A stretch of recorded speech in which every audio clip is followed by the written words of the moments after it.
इस देश के मुस्लिम समाज के भाइयों के लिए कि वो घबराए ना, वो कमजोर न बने।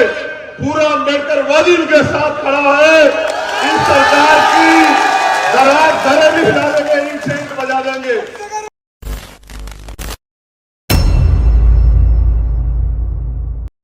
हमें मान सम्मान का जीवन जीने का अवसर अगर कहीं से मिला है तो संविधान से मिला है। हम जानवरों जैसा जीवन जीते थे, आज हमें समान अवसर मिले हैं। क्या आप चाहते हैं समान अवसर खत्म हो जाए?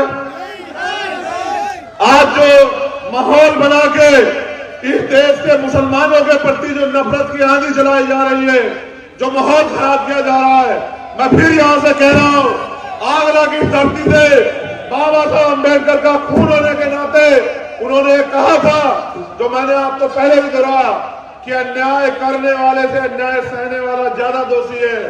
मैं फिर यहां से भी कह रहा हूं धरती से, इस देश के मुस्लिम समाज के भाइयों के लिए कि वो घबराए ना, वो कमजोर न बने।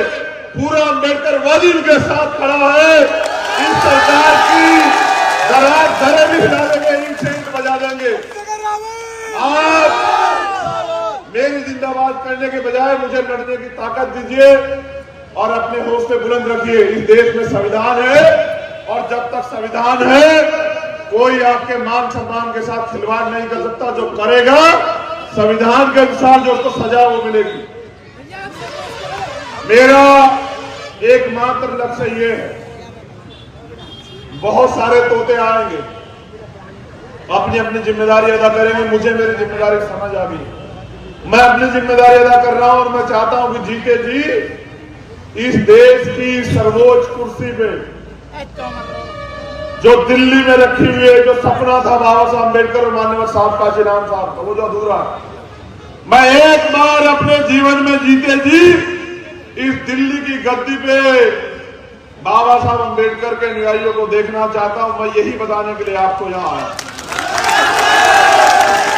मैं जीती जिंदगी खुली आंखों से जो सपना हमने देखा है कि बाबा साहब ने जो रोते हुए कहा था आगरा में कि मुझे मेरे पढ़े लिखे लोगों ने धोखा दिया, मैं बाबा साहब का जो अधूरा सपना है आप सबके सामने इस बात की गवाही दे रहा हूं कि उस सपने को पूरा करने के लिए अपने लहू का एक कतरा जो है इस आंदोलन में समर्पित करने के लिए तैयार हूं।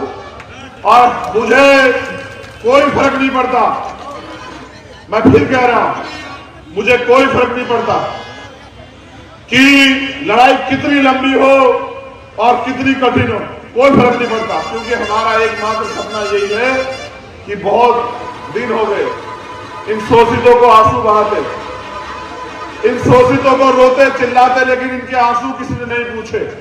अब इन शोषितों को अपनी लड़ाई को मजबूत करने के लिए खड़ा होना पड़ेगा। अब इनको जिम्मेदार बनना पड़ेगा, अब इनको ताकतवर बनना पड़ेगा, अब इनको अपने इस देश की बागडोर अपने हाथ में लेनी पड़ेगी, तब जाके इस देश में भाईचारा कायम होगा।